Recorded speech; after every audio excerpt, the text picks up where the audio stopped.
Hello doctor Abdul Salam Umar with you. Partnership ബിസിനസ്സിലെ ഒരു രസകരമായ സംഭവം പറഞ്ഞുതരാം.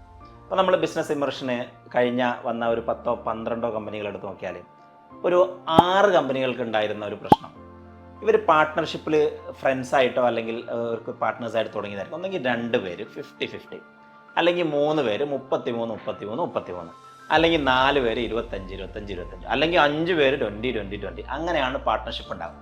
ഞാൻ എപ്പോഴും അത്ഭുതപ്പെടാറുണ്ട് അവരോട് ചോദിക്കാറുണ്ട്, നിങ്ങൾ എങ്ങനെയാണ് ഒരു തീരുമാനം എടുക്കുക? ഓക്കെ, നിങ്ങൾ ചർച്ച ചെയ്യാൻ ഞങ്ങളെല്ലാവരും കൂടി കൂട്ടായ തീരുമാനം എടുക്കുന്നതാണ്. ഓക്കെ, ഈ 5 ആൾ ഇരുന്നിട്ട് കൂട്ടായ തീരുമാനം ഉണ്ടാവില്ലല്ലോ, എപ്പോഴും അഭിപ്രായ വ്യത്യാസങ്ങൾ ഉണ്ടാവുമല്ലോ. ആരാണ് ഫൈനൽ ഡിസിഷൻ? അത് ഞങ്ങളെല്ലാവരും കൂടിയാണ്. ഈ എല്ലാവരും കൂടിയും കമ്പനിയിൽ ഒരു തീരുമാനം ആകൂല.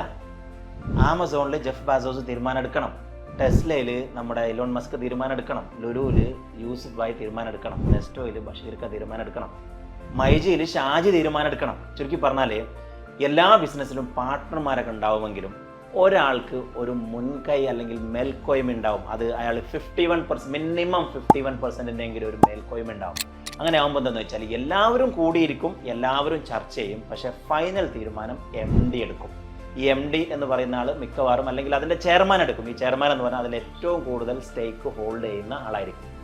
ഇങ്ങനെ ഇല്ലാത്ത കമ്പനികൾ, അതായത് ഒരു ഫൈനൽ ഡിസിഷൻ മേക്കർ ഇല്ലാത്ത കമ്പനികളിൽ തീരുമാനങ്ങൾ എന്നും അയലുമലായിരിക്കും. ചർച്ചകളൊക്കെ നടക്കും, വിഷയങ്ങളൊന്നും നടക്കൂല. എപ്പോഴും അയലുമൽ എനിക്കറിയാം, ചില സമയത്ത് അത്തരം കമ്പനികളിൽ കോച്ചിങ്ങിനൊക്കെ പോയാലും നമ്മളൊരു സ്ട്രാറ്റജി പറഞ്ഞ് അത് റെഡിയാക്കി ഇംപ്ലിമെൻ്റ് ചെയ്യാൻ വേണ്ടിയിട്ട് ഏൽപ്പിച്ച് പോന്നാൽ 6 മാസം കഴിഞ്ഞ് തന്നാലും അത് റെഡി ആയിട്ടുണ്ടാവില്ല. കാരണം അത് അയലുമലായിരിക്കും.